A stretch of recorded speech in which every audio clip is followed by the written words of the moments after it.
بزرگان ملت، برادران ملت اسلامیہ، معزز سامعین، پیارے نوجوانوں، ماہ ذی القعدہ جاری ہے۔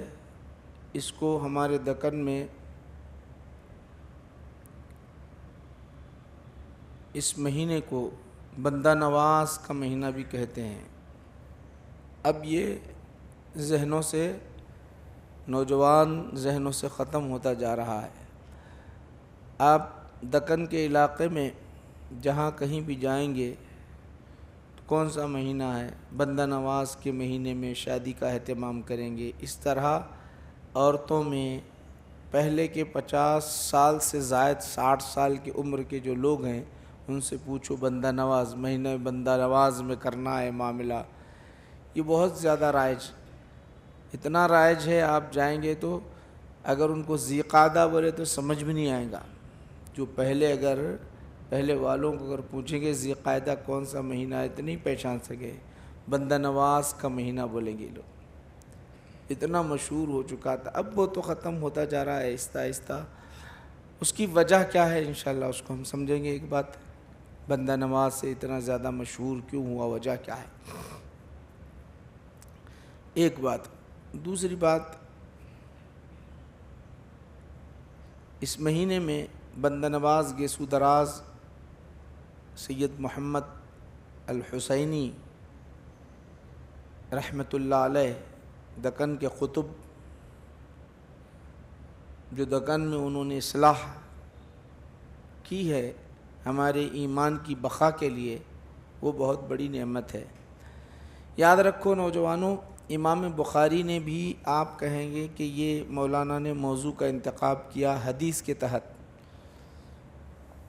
تحت موضوع کا انتخاب کیا تو یہ کیسے صحیح ہے، یہ آپ کے ذہن میں آئے گا۔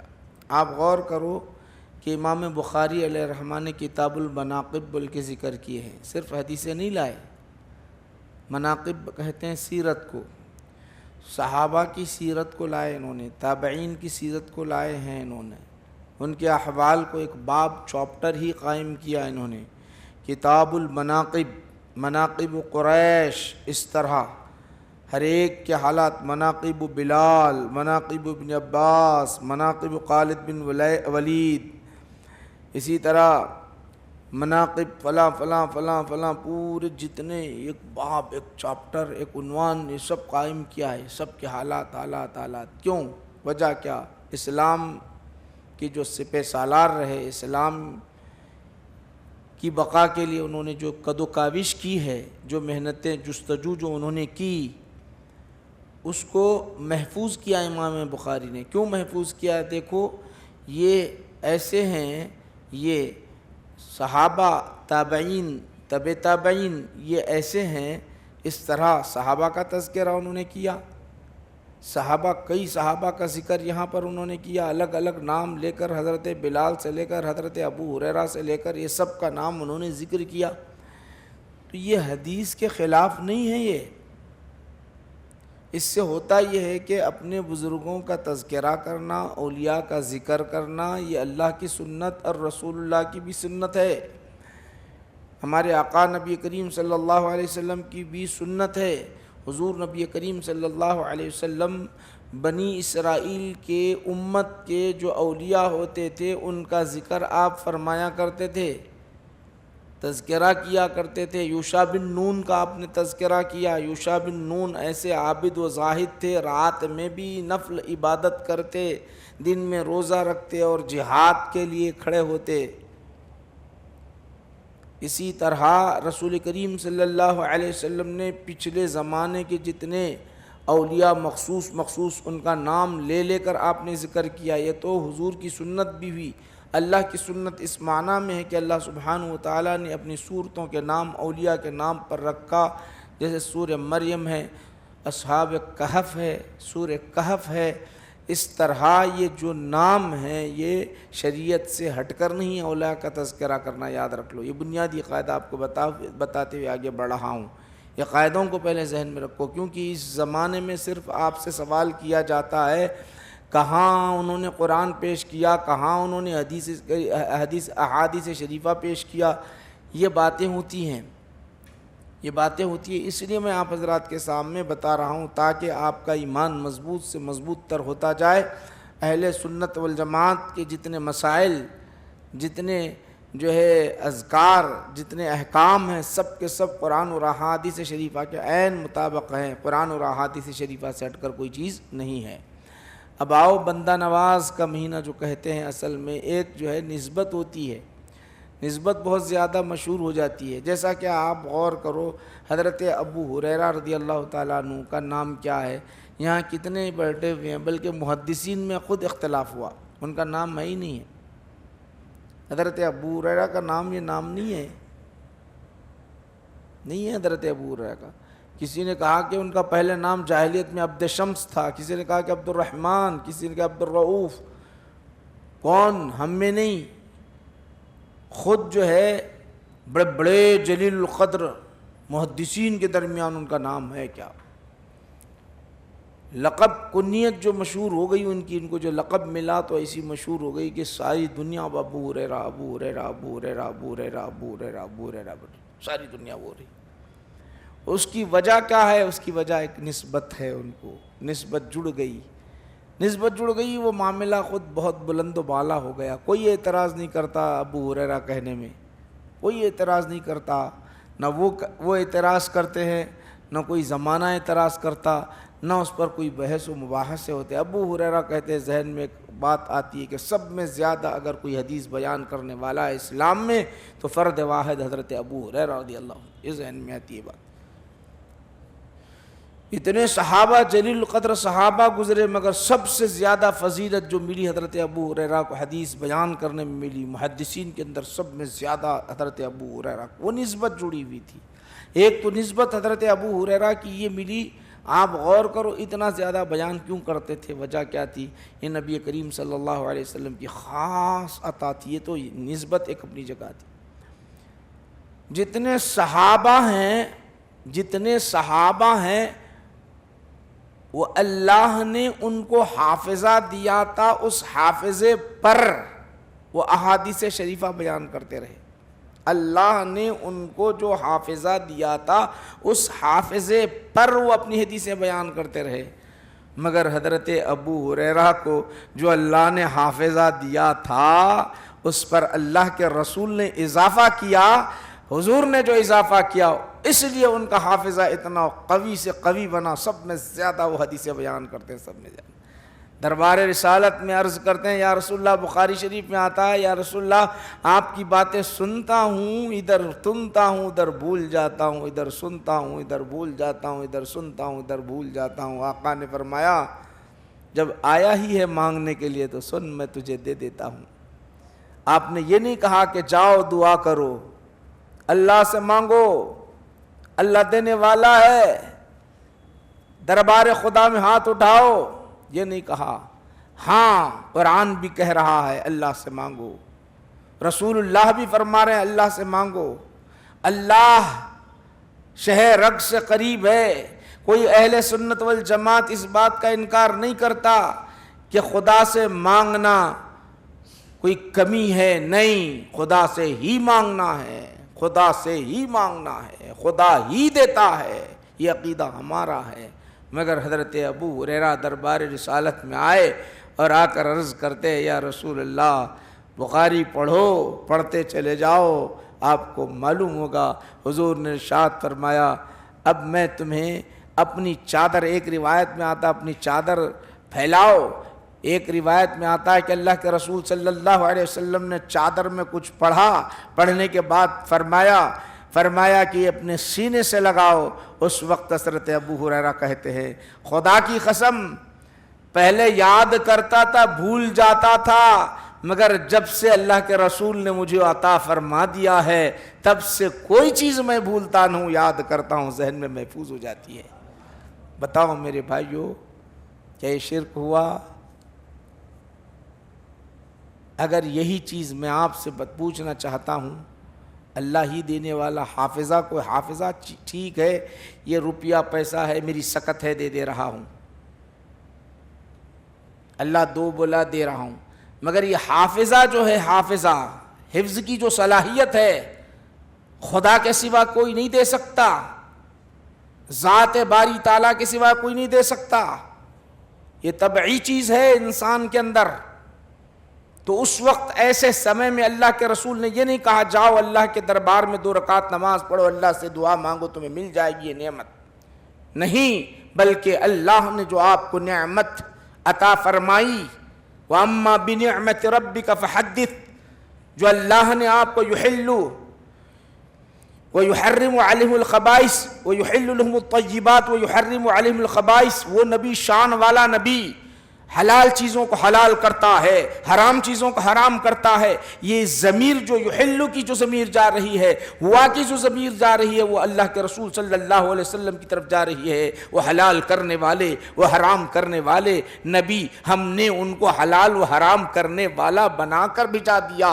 وہ میرے بغیر کچھ نہیں کہتے، ان ہوا الا وحی یوحا، وہ ہم جو وہی کرتے ہیں وہی بولتے ہیں، مگر وہ قوت، وہ طاقت، وہ اختیار ہم نے انہیں بھی دی ہے۔ تو اب وہ اختیار، وہ اللہ نے جو نعمت عطا کی، اے ابو ہریرہ میں تجھے یہ بھی کہتا ہوں کہ خدا کی بارگاہ میں جا مانگ، مگر آج میں اما بنعمت ربک فحدث کے تحت وہ نعمت دے دیتا ہوں۔ ادھر سے کپڑا نکالا اور سینے پہ لگایا، لگا کر کہا اب بول کیا کہتا ہے؟ وہ کہتے ہیں یا رسول اللہ آج کے بعد جب سے آپ نے عطا کیا میں نے کوئی بھولا ہی نہیں ذہن میں میرا۔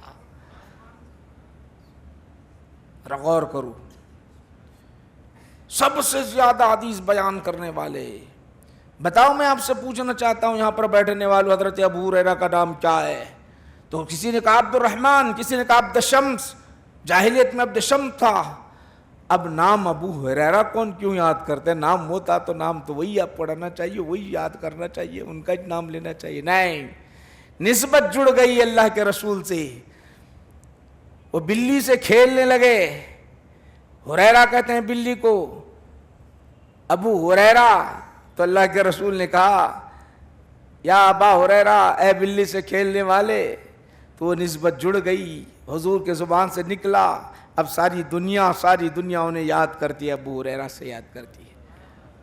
بعض روایات الگ ہے، یہ روایت کو میں آپ حضرات کے سامنے پیش کر رہا ہوں، اس روایت کی طرف یہ نسبت بڑھ گئی۔ اسی طرح بندہ نواز گیسو دراز، نام الگ ہے سید محمد، نام الگ ہے، نام کیا ہے؟ سید محمد الحسینی۔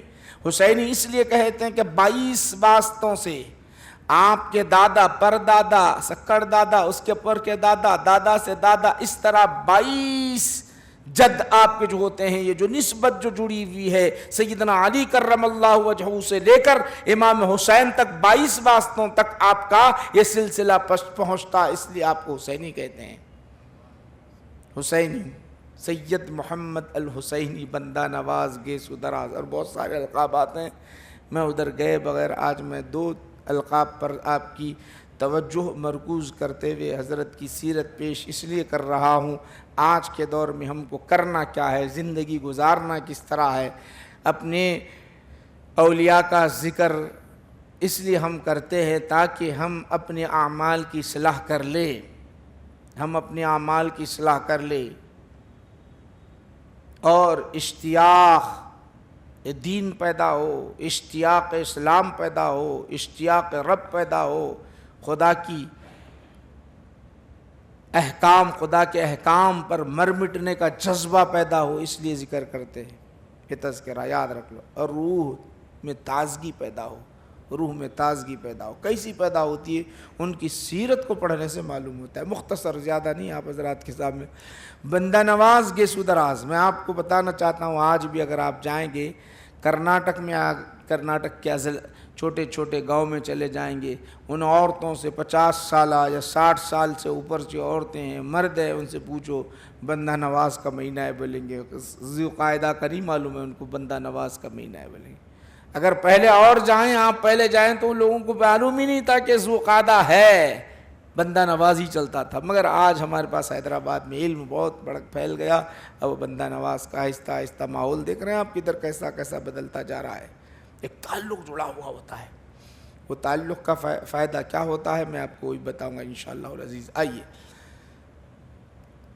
تو سیدنا محمد گیسو دراز رحمۃ اللہ علیہ. گیسو دراز تو آپ کو معلوم ہے آپ کے لمبے لمبے باز تھے، اس لیے گیسو دراز آپ کو کہا جاتا تھا.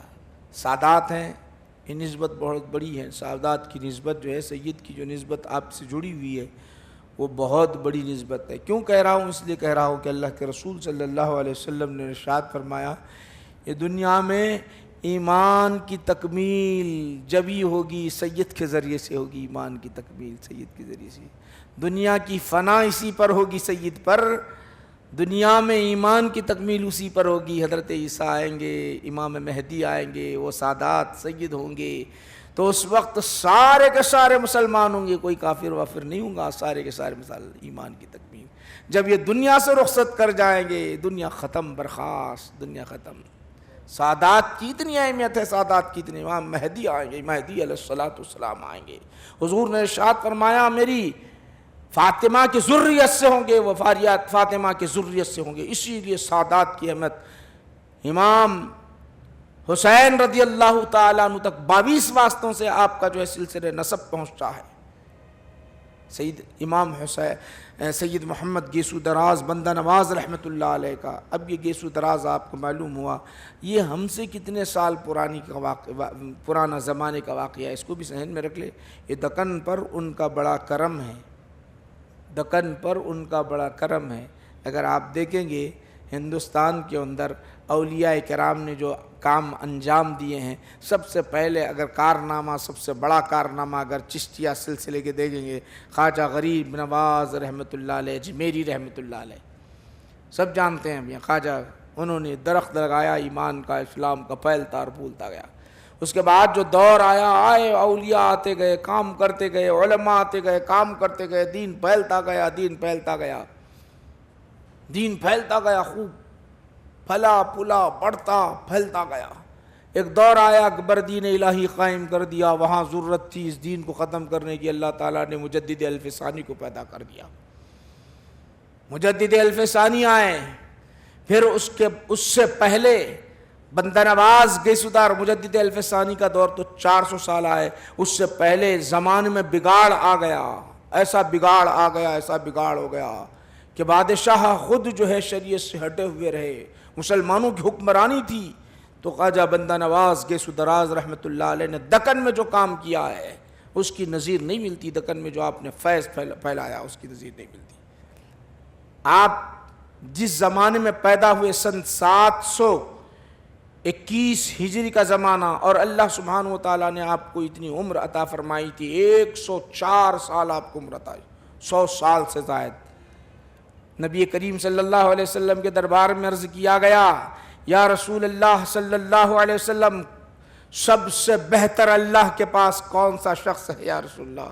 کون بہتر ہے؟ حضور کے سامنے سوال کیا جا رہا ہے. سن لیجیے، آپ کو بتانا چاہ رہا ہوں. سب سے بہتر، ایک تو ایمان ہے افضل، ایمان سب میں افضل، اعمال میں ایک دوسرے میں عمل افضل، جہاد افضل، نماز افضل عمل میں، لیکن اعمال یعنی بندوں میں کون افضل ہے یا رسول اللہ؟ سوال یہ ہے، بندوں میں کون افضل ہے؟ امت میں کون افضل ہے؟ امت میں کون افضل ہے یا رسول اللہ صلی اللہ علیہ وسلم؟ سوال ہو رہا ہے. تو اللہ کے رسول صلی اللہ علیہ وسلم نے ارشاد فرمایا، جن کی عمر طویل ہو اور نیکیوں کی توفیق اللہ کی جانب سے ہو، سب سے افضل ہے. فرماتے ہیں جن کی عمر سب سے بڑی ہو، گناہوں کے دلدل میں پھنسا ہوا ہو، سب سے بدبخت شخص ہے، سب سے بدبخت شخص ہے. تو اللہ سبحانہ و تعالیٰ نے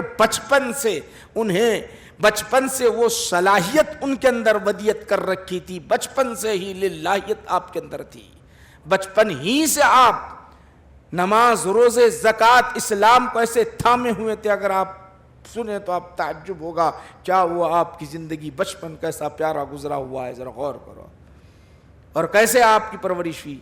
سن 721 میں پیدا ہوئے، دلی میں پیدا ہوئے.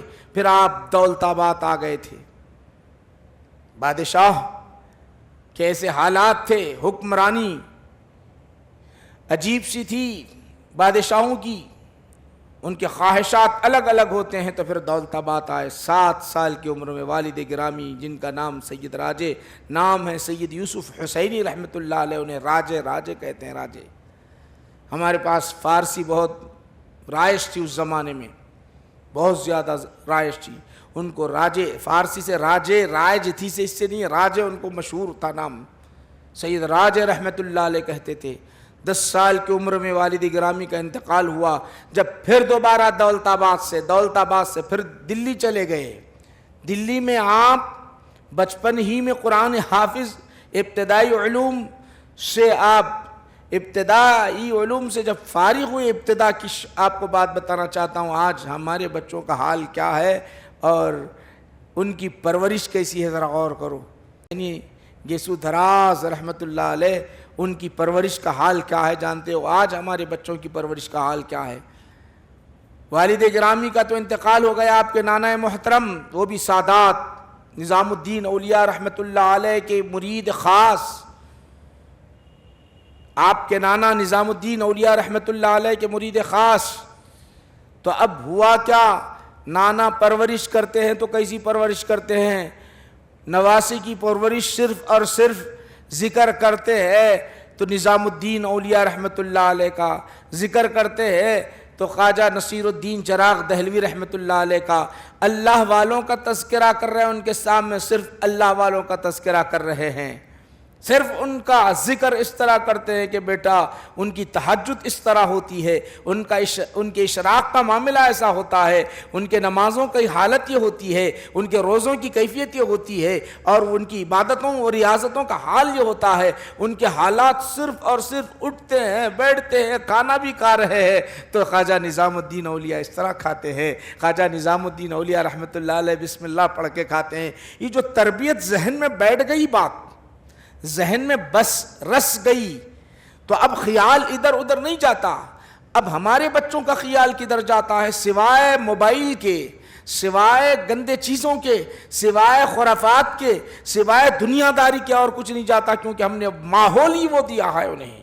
ہر طرف سے ماحول وہی دیا ہے، ماں کی طرف سے ماحول وہی، والد کی طرف سے ماحول وہی، بھائیوں کی طرف سے ماحول وہی، اور آپ محلے والوں کی طرف سے ماحول وہی. مگر یہاں ماحول کیا مل رہا ہے جانتے ہو؟ وہی ماحول مل رہا ہے، بس ایک اللہ کے ولی کا تذکرہ ہے، اللہ کے ولی کا تذکرہ ہے. جب وہ جنونی کیفیت جب طاری ہو جاتی ہے تو بچپن کا حال یہ ہے کہ ابتدائی دور میں آپ کی سیرت میں لکھا گیا ہے، کیفیت یہ ہے کہ جنونی کیفیت یہ تھی. جب وہ نقشہ بار بار ذکر کرنے کے بعد حلیہ مبارک ذکر کیا جاتا، ریش مبارک داڑھی ایسی ہے، وہ سفید، ان کی قد و قامت ایسی ہے، وہ اس طرح لباس پہنتے ہیں، وہ اس طرح شملہ پہنتے ہیں، وہ نصیر الدین چراغ دہلوی رحمۃ اللہ علیہ، نظام الدین رحمۃ اللہ علیہ اس طرح اپنی زندگی گزارتے ہیں. تو بچپن کا واقعہ آپ کی سیرت میں لکھا ہوا ہے، یاد رکھ لیجئے. اچھی طرح آپ کو بتانا چاہتا ہوں، آپ جو ہے بیٹھے ہوئے ہیں، کتاب پڑھنے میں ہیں، مصروف ہے، کتاب پڑھتے چلے جا رہے ہیں. اسی اثناء میں کیا ہوا، ایک شخص آیا، آنے کے بعد دیکھا بڑا اچھا پیارا چہرہ نظر آ رہا ہے، یہ اللہ والے کا چہرہ نظر ہے. چھوٹا تو ہے مگر اللہ نے انہیں بڑی کمال علم کسے کمال سے نوازا ہے، مجھے معلوم نہیں ہے، کچھ ان سے ہی پڑھ لیتا ہوں. بیٹا ذرا تم بتاؤ تو صحیح، میں نماز پڑھتا ہوں، نماز پڑھنے میں اب میں کیا کروں، ذرا بتاؤ تو صحیح. سجدے میں رکوع میں جانے کے لیے، رکوع سے جب اٹھتا ہوں سجدے میں جانے کے وقت پہلے گھٹنے ٹیکوں یا ہاتھ ٹیکوں، ذرا بتاؤ تو صحیح. یہ کہنا تھا، آپ خاموش رہے، میں آپ کو بعد میں جواب دوں گا، کیونکہ ابتدائی کتاب آپ پڑھ رہے تھے، ابتدائی باتیں پڑھ رہے تھے، ابتدائی حالات تھے، وہ مسئلہ ذہن میں نہیں آیا. مسئلہ جب ذہن میں نہیں آیا تو خاموش رہے، تھوڑی دیر میں بتاتا ہوں. اسی اثناء میں ایک بزرگ آئے جن کا حولیہ آپ کے نانا مبارک ہمیشہ، نانا محترم ہمیشہ ذکر کرتے تھے. وہ مبارک چہرہ، وہ ان کا اٹھنا، ان کی نماز پڑھنا، ان کی نماز کی کیفیت جو ذکر کرتے تھے. اب وہ اچانک آئے، آنے کے بعد وہ نماز پڑھنے لگے. انہوں نے کیا کیا، پہلے گھٹنوں کو ٹیکا، گھٹنوں کو ٹیکنے کے بعد پھر ہاتھوں کو ٹیکا، اس کے بعد ناک، اس کے بعد جو ہے سر ٹیکا. اب اٹھانے کی کیفیت یہ کہ ماتھا اٹھاؤ، پھر اس کے بعد ناک کو اٹھاؤ، اس کے بعد ہاتھ اٹھاؤ، پھر اس کے بعد پیر اٹھاؤ. اب جوانی ہے تو یہ معاملہ ہے، اگر بوڑھے ہیں تو مشکل ہو جاتا ہے۔ پہلے کے پہلے اگر آپ جو ہے گھٹنے ٹیک دے تو آواز آ جائے گی، گھٹنوں پر مار لگ جائے گا، شریعت اجازت دے دیتی ہے پہلے ہاتھ تو ٹیکو یا گھٹنے تو ٹیکو، شریعت اجازت دے رہی ہے۔ کہیں ایسا مسئلہ نہ سمجھنا کہ فرض ہے واجب ہے، نہیں، شریعت اجازت دے رہی ہے۔ مگر یہ سوال ہے، سوال کا جواب دے رہے ہیں تھوڑی ہی دیر میں عرصے میں۔ یہ آئے اور چلے گئے، ابھی نانا نہیں تھے اس وقت، نانا نہیں تھے، وہ چلے گئے۔ جانا تھا کہ وہ شخص آیا، آ کر پوچھا کیا کروں، تو آپ نے فرمایا پہلے گھٹنے ٹیکنا، پھر ہاتھ ٹیکنا، ٹیکنے کے بعد ناک ٹیکنا، پھر ماتھا ٹیکنا، اٹھاتے وقت ماتھا اٹھانا، پھر جو ہے ناک اٹھانا، پھر ہاتھ اٹھانا، پھر گھٹنے اٹھانا۔ اس طرح کہہ دیا۔ کہنے کے بعد جب نانا آ گئے، نانا آنے کے بعد اب کہتے ہیں میں نے آپ جس کا تذکرہ ہمیشہ کیا کرتے تھے وہ ذات گرامی کو میں نے حالت حیات میں دیکھا ہے، وہ آئے اور مجھے بتا کر چلے گئے۔ وہ نقشہ سارا کا سارا ذہن میں۔ بچوں کی کیفیت یہ ہوتی ہے، آپ جدھر رخ ان کا موڑو ادھر رخ مڑتا ہے، ادھر رخ پھیر دو ادھر ان کا رخ ہو جاتا ہے۔ مگر آج ہمارے بچوں کی کیفیت کیسی ہے جانتے ہو؟ ہمارے بچوں کی کیفیت یہ ہے کہ مت پوچھو، والد کے خلاف، ماں باپ کے والدہ کے خلاف، موبائل سے محبت، یہ تمام ہم یہ سارا نظام کے ذمہ دار ہم خود ہیں۔ یہ نظام دہلوی رحمۃ اللہ علیہ، خواجہ نصیر الدین چراغ دہلوی رحمۃ اللہ علیہ کا جب تذکرہ انہوں نے سنا، کبھی دیکھا نہیں تھا زندگی میں، اشتیاق دلی میں بہت بڑھ گیا۔ خواجہ نصیر الدین چراغ دہلوی سے ملاقات کا بہت اشتیاق بڑھ گیا، اتنا بڑھ گیا کہ جمعہ کا دن تھا، جب آ رہے تھے تو دیکھ لیا خواجہ نصیر الدین چراغ دہلوی کو ایک دیکھا۔ اب خواجہ نصیر الدین چراغ دہلوی نے ان کی طرف دیکھا، دیکھنا تھا اتنا دیکھا کہ گرویدہ ہو گئے، گرویدہ ہو کر کہنے لگے حضور والا اپنی ارادت میں مجھے قبول فرما لے۔ انہوں نے بھی دیکھ لیا کہ یہ چمکتا ہوا ستارہ ہے، یہ چمکتا ہوا چاند ہے، روشنی دنیا میں پھیلانے والا ہے۔ اپنی ارادت میں انہیں لیا، لینے کے بعد ان کا تزکیہ نفس کیا۔ یاد رکھو اولیاء کے پاس سب سے اہم ہے تزکیہ نفس۔ قلب کو سنوارا جاتا ہے، قلب کے اندر جو اتنی نجاستیں ہوتی ہے اس سے بڑھ کر اور کہیں نجاست نہیں ہوتی۔ یہ ہم سے نکلنے والی جو نجاست ہے وہ پانی سے دھل جاتی ہے، مگر یہ اندر کی جو نجاست ہے، شرک ہے، بغض ہے، کناد ہے، حسد ہے، کبر ہے، جتنی خرابیاں قلب کے اندر بیٹھی ہوئی ہوتی ہے، اس کو اگر آپ دھوئیں گے تو ہی آپ پاک ہیں، اگر نہیں دھوئیں گے تو پھر آپ کچھ بھی نہیں کر سکتے۔ دل پاک ہے تو سب کچھ پاک، دل پاک نہیں ہے تو کوئی چیز پاک نہیں۔ اسی لیے نبی کا تذکرہ اللہ سبحانہ وتعالی نے کیا، ربنا وبعث فیہم رسولا منہم یتلو علیہم آیاتہ ویزکیہم۔ ایسا رسول ہو جو قرآن کی تلاوت بھی کرتا ہو، قرآن سے لوگوں کو سمجھاتا بھی ہو اور ان کا تزکیہ کرتا ہو۔ تزکیہ وہاں تک محدود نہیں ہے، رسول پاک علیہ السلام کے زمانے تک محدود نہیں ہے، بلکہ وہ تعلیم جو چلتی ہے رسول نے جو دی، امت کو بھی وہی اپنانا ہے، امت بھی وہی کرتے رہے گی۔ وہ سلسلہ کن پہ آتا ہے؟ اب یہ ذمہ داری، رسول کی ذمہ داری اولیاء پر، رسول کی ذمہ داری پیغام کو پہنچانے کی اولیاء پر، علماء پر ہوتی ہے۔ تو وہ کیا کرتے ہیں اولیاء؟ وہ کچھ اولیاء اپنے نفس یعنی نفس کی تطہیر کے لیے بٹھاتے ہیں، ان کو سنوارتے ہیں، تزکیہ نفس کے لیے سارے خرافات کو، ساری برائیوں کو دل سے نکالتے ہیں، پھر اللہ اللہ کو ڈال دیتے ہیں، اللہ اللہ کو ڈال دیتے ہیں۔ پہلے اندر سے جتنی برائیاں ہیں سب نکالتے ہیں۔ اگر آپ یہاں پر جتنے بیٹھے ہوئے ہیں، میں آپ سے گزارش کرنا چاہتا ہوں، نماز پڑھتے ہو ضروری ہے، روزہ رکھتے ہو ضروری ہے، حج ادا کرتے ہو جن پر فرض ہے ضروری ہے، زکوٰۃ ادا کرتے ہو جن پر فرض ہے ضروری ہے، لیکن اندر میل ویسے ہی بھرا ہوا ہے تو پھر یہ کارآمد نہیں ہوگی۔ ایک کنواں ہے، کنویں کے اندر کتا مرا پڑا ہوا ہے، شریعت کا قانون کیا ہے، شریعت کا اصول دستور کیا ہے جانتے ہو؟ کنویں کو اگر پاک کرنا ہے تو پانی نکالو تو پاک ہو جائے گا، 200 ڈول نکالو، 200 ڈول نکالو پانی سیندو تو پاک ہو جائے گا. آپ پانی نکالتے چلے جا رہے ہیں, پانی نکالتے چلے جا رہے ہیں اور سمجھ بیٹھے ہیں کہ اب کنواں 200 ڈول نکال دیا, آپ سمجھ رہے ہیں کہ پاک ہوا. نہیں پاک ہوا. جب تک وہ مرا ہوا کتا یا مرا ہوا جانور اس کو نہیں نکالتے, وہ نکالنے کے بعد پانی نکالتے ہیں تو پاک ہوتا ہے کنواں. اسی طرح آپ کا قلب اگر جب پاک ہوگا, جب اندر کی نجاستیں ہیں, کبر ہے, اپنے آپ کو بڑا جاننا, مجھ جیسا کوئی جاننے والا نہیں, بغض ہے اس کو نہیں نکالو گے, عناد ہے اس کو نہیں نکالو گے, حسد ہے اس کو نہیں نکالو گے, کہیں گے کہ میں جیسا کوئی پاک اور کوئی نہیں ہے, تو اس نے آپ کی زبان میں اثر نہیں ہوگا, آپ کی باتوں میں اثر نہیں ہوگا, آپ اللہ کے پاس محبوب نہیں جانے جائیں گے, گردانے جائیں گے. یاد رکھو, اندر سے خرافات کو نکالنا یہ اولیاء اللہ یہی کام کرتے ہیں, بنیادی کام کرتے ہیں. آج لوگوں کو جو ذہن میں بیٹھتا ہے یا اولیاء اللہ کیا کرتے ہیں, یہ دل اگر کہیں نہیں ہے, کہیں خانقاہ میں یہ نظام نہیں ہے, وہ خانقاہ بیکار ہے. جس خانقاہ کے اندر یہ تربیت نہیں ہے, اندر کی خرابیوں کو نکالنے کی نہیں ہے, تو خانقاہ نہیں ہے. حقیقت میں خانقاہ وہ ہے جو تطہیر کے لیے کام کرتے ہیں, جو اولیاء اللہ نے پہلے کام کیا. خواجہ نصیر الدین چراغ دہلوی رحمت اللہ علیہ نے اپنے مرید کو ایسا سوارا, اتنا سوارا, ایسے جو ہے آپ کی ایام گزرے ہیں, ایسی تربیت کے ایام گزرے. وہ مقام اللہ سبحانہ وتعالیٰ نے اتنا بلند و بالا مقام عطا فرمایا, اتنا بلند و بالا مقام عطا فرمایا. جب آپ دہلی سے نکل کر دولت آباد اور دیگر کا دکن کا رخ آپ نے کیا تھا, اس وقت بادشاہ کون تھا جانتے ہو؟ اس وقت بادشاہ تغلق بادشاہ فیروز شاہ تغلق تھا. اس وقت اس نے دیکھا کہ اس وقت جو ہے کون آ رہے ہیں, سید محمد گیسو دراز بندہ نواز. یار ہے بندہ نواز, ابھی آپ کو لقب نہیں ملا, بندہ نواز بعد میں, گیسو درازی تو پہلے لقب مل چکا تھا, بندہ نواز کا بعد میں لقب ملا. کیوں ملا اس کی وضاحت بھی میں آپ کو بتانا چاہتا ہوں.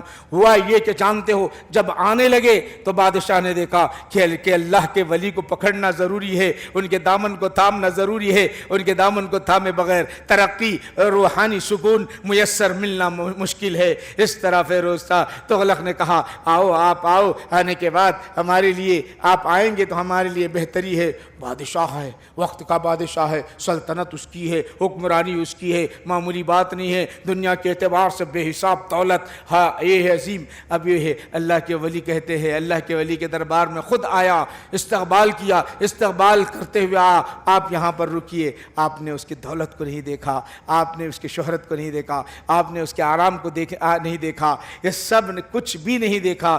آپ کہنے لگے ہمیں جانے دو, ہم جانا چاہتے ہیں. تو بار بار اصرار کرتا رہا, ہم دوسری طرف جانا چاہتے ہیں. اس طرح بار بار اصرار کرنے کے بعد پھر اسی طرح سید محمد گیسو دراز بندہ نواز فرماتے ہیں ٹھیک ہے تم ہماری مہمان نوازی تو کرنا چاہتے ہو, لیکن ہم دیکھ رہے ہیں کہ تم ہم سے پہلے دنیا سے رخصت کر جانے والے ہیں, دنیا سے چلے جانے والے ہیں. اب جب دنیا سے چلے جانے والے ہیں تو اب مہمان نوازی باقی نہ رہا, مہمان ضیافت کرنے والا ہی خود نہ رہے, تو پھر ہم رہ کر کیا کرے. یہ کہنا تھا وہ یہ پہلے اس نے یہ عرض کیا ہمارے لیے, ہماری سلطنت کی بقا کے لیے آپ دعا کرتے رہیں گے تو میرے لیے بقا ملے گی. وہ دنیا دار بھی اتنے نہیں تھے, میری سلطنت کی بقا کے لیے, میری سلطنت کی اصلاح کے لیے آپ تشریف لائے. سلطنت کی اصلاح, سلطنت کی بقا, وہ اس غرض سے روکنا چاہتے تھے. تو انہوں نے کہا کہ تم خود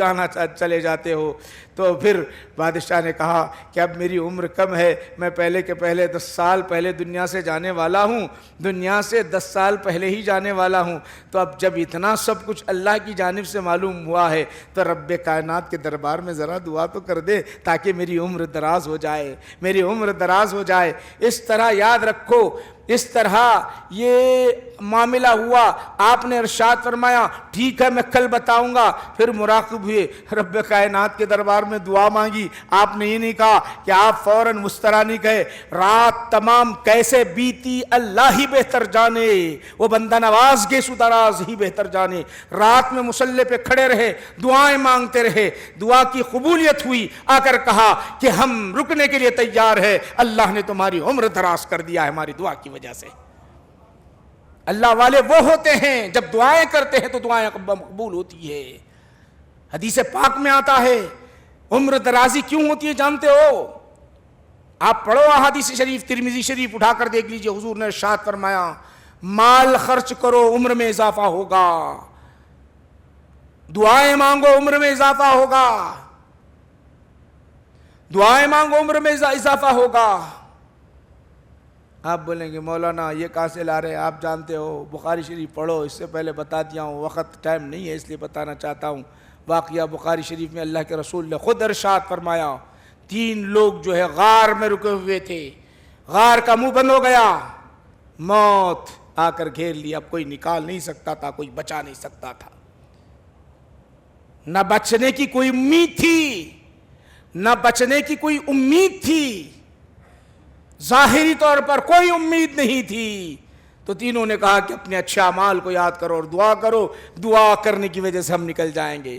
تینوں نے بخاری شریف میں آتا ہے کہ الگ الگ کوئی ماں کا واسطہ دیا، کوئی اپنے اچھے کارناموں کو واسطہ دیا، دعا کرنا تھا. پتھر ہٹا، باہر نکل گئے، زندہ رہے. اس طرح دعاؤں سے تقدیریں بدل جاتی ہے. یہ اللہ کے ولی نے دعا کی، وہ فیروز شاہ تغلق کی عمر بڑھ گئی اور آپ نے فرمایا ہم جب تک زندہ رہیں گے تو بھی زندہ رہے گا، تو بھی زندہ رہے گا. یہ دنیا دار نہیں تھے، یہ اللہ والے. انہوں نے جو کارنامہ انجام دیا آج جو ہے اس طرح نہیں ہے. آپ کتنے بکھرے ہوئے انسان آپ دیکھو، ہر طرف مسجد میں جاؤ الگ الگ ماحول ملے گا، خانقاہوں میں جاؤ الگ الگ، مدرسوں میں جاؤ الگ الگ ماحول ملے. اختلافات کے سوا آج کچھ نہیں ہے. اولیاء اللہ نے جو کارنامہ انجام دیا، ایسا کارنامہ انجام دیا ہے، ہر بڑے کی بات، امیر کی بات ماننے والا تھا، آج نہیں ہے. باپ کی بات نہیں مانتا، خود کے والد کی بات نہیں مانتا. کیوں؟ وجہ ہم نے اولیاء اللہ کو سمجھا ہی نہیں ہے. ولی کس کو کہتے ہیں جانا ہی نہیں، ادھر سے ذہن نکال ہی دیا ہے. آج دیکھو ہمارا ذہن انتشار میں ہے، بس انتشار میں.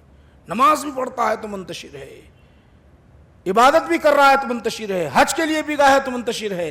اولیاء اللہ یہ تعلیم نہیں دیتے. اولیاء اللہ کہتے ہیں اولیاء تو دنیا میں رہ کر، منتشر حالات میں رہ کر خدا کو یاد کرتا رہے گا دنیا داروں میں، رہے گا بازاروں میں، مگر خدا کا جلوہ اس کے دل میں ہوگا. یہ اولیاء اللہ کی تعلیم ہوتی ہے. ہم تو نماز میں ہوتے ہیں، نماز بھی پڑھتے ہیں، ذہن ادھر ادھر ہوتا ہے. ان کا حال یہ ہوتا ہے اولیاء اللہ کا، جانتے ہو وہ دنیا میں ہونے کے باوجود، دنیا میں ہیں، بازار میں ہیں، آوازوں میں ہیں، شہرا یعنی اختلافات میں ہیں، سب میں رہنے کے باوجود دل کدھر ہے؟ اللہ کی طرف مائل ہے. یہ اولیاء اللہ کی تعلیم ہوتی ہے. سکون ان کو ہے، سکون ہم کو نہیں ہے. سکون اس میں ہے. آج ہم الا بذکر اللہ تطمئن القلوب، کتنا ذکر کر رہے، کتنی نمازیں پڑھ رہے، دماغ بیٹھ کا بہکا، ادھر ادھر ذہن جا رہا ہے. دلائل برابر دیں گے. حضرت عمر رضی اللہ تعالیٰ عنہ تو نماز میں وہ خیال کرتے تھے، یہ خیال کرتے تھے. ارے ذرا سوچ لے اللہ کے بندے، خود خدا کے سامنے کھڑا ہوا ہوتا ہے. بخاری شریف میں آتا ہے اگر ذہن ادھر ادھر مائل ہو جائے تو اللہ سبحانہ وتعالیٰ کی جانب سے ندا آتی ہے بندے مجھ سے بھی بڑھ کر اور کوئی ہے تو ادھر ادھر دماغ ڈالا ہوا ہے. شور و غل میں رہنے کے باوجود اللہ کی طرف ان کا دماغ ہوتا، مگر آج ہم مسجد میں ہونے کے باوجود بھی ہمارا دماغ کدھر جا رہا ہے.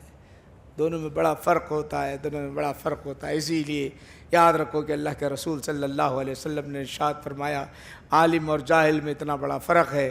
اگر عالم سوتا رہے اور عابد عبادت کرتا رہے، وہ عابد کا، عالم کا سونا اس کی نفل پر افضل ہے، اس کی عبادت سے افضل ہے. تو یہ اللہ کے ولی، اللہ والے وہ ہوتے ہیں. بہت بڑے کارنامے ہیں. چونکہ وقت نہیں، بندہ نواز اس لیے کہتے ہیں. پہلے اپن وہی ٹاپک کو بندہ نواز پکڑ لیتے ہوگا. بندہ نواز، بندوں کو نوازنے والے بھائی، بندوں کو نوازنے والے. امیر آیا، غریب آیا، بادشاہ آیا، چھوٹا آیا، بڑا آیا، تو کوئی بھی آیا تو جتنا کچھ ان کے پاس ہوتا خود بھوکے رہتے تھے تو دوسروں کو کھلاتے تھے. اس کا مطلب ہی ہے خود بھوکے رہتے تھے، خود فاقوں پہ رہتے تھے. جتنا کچھ آیا لٹاتے چلے جاتے تھے، پورا کا پورا لٹاتے چلے جاتے تھے. کچھ اپنے پاس نہیں رکھتے تھے کہ مجھے گھر بنانا ہے، میرے بیٹے کے لیے ہونا ہے، میرے پوترے کے لیے ہونا ہے، میرے نوازوں کے لیے ہونا ہے، فلاں کے لیے ہونا ہے. نہیں، کسی طرح لٹاتے چلے جاتے تھے، ہر طرح لٹاتے چلے جاتے تھے. اگر نہیں رہا تو خدا کی بارگاہ میں دعا کر کے خدا کو منع کر دیتے تھے. اللہ کو منع کر ادھر ملتا تھا دیتے تھے. اللہ کو منع، اے اللہ تیرا بندہ ہے، میرے پاس کچھ بھی نہیں ہے. دیتے چلے جاتے. امیر ہے، غریب ہے، کافر ہے، مسلمان ہے، مشرک ہے، کوئی بھی آیا تو دیتے چلے. بندہ نواز اسی لیے دیتے چلے جاتے تھے، اس لیے بندہ نواز نے اللہ کی صفت ہے دینا. حقیقت میں خدا دیتا. کون کہتے ہیں خدا نہیں دیتا؟ نعوذ باللہ من ذالک. اگر کسی کا عقیدہ یہ ہو کہ خدا نہیں دیتا بندہ دیتا ہے، سوال نہیں. حقیقت میں خدا دیتا ہے. خدا کہتا ہے بندے میں تجھے دیتا ہوں، تو تقسیم کرتا چلا جا. یہ معنی ہے. یہ حقیقت میں دینے والا، یہ مجاز میں دینے والا. حقیقی خدا دینے والا ہے، مجازی طور پر بندہ دینے والا ہے. ہم ایک دوسرے کی مدد کرتے ہیں.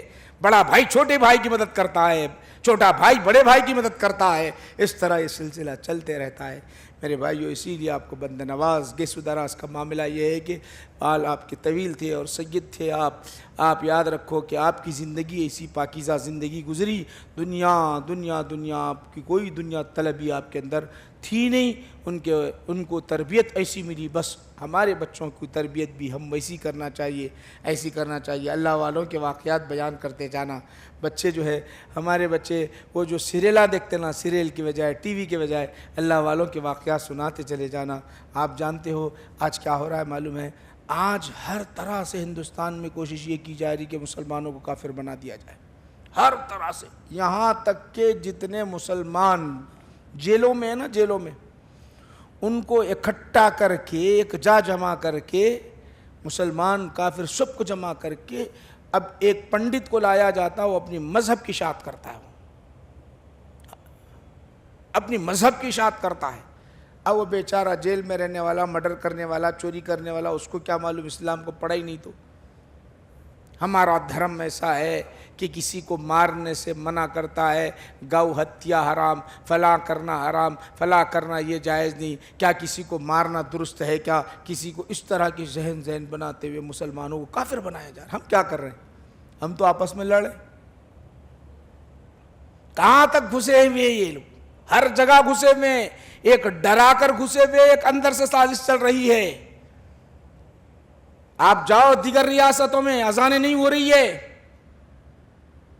جاؤ بمبئی میں اذان نہیں ہو رہی ہے، جاؤ یو پی میں، جاؤ بہار میں اذان نہیں ہو رہی مہک میں. کیوں کہ آواز اذان کی اچھی معلوم ہو جائے تو کہیں ہمارا کافر بھائی ادھر چلا نہ جائے. ہر طریقے سے مسلمانوں کو گھیرا جا رہا ہے. مسلمان آپس میں کس چیز پہ لڑتا؟ بولے تو یہ چند ٹاپک ہیں اس پہ لڑتا.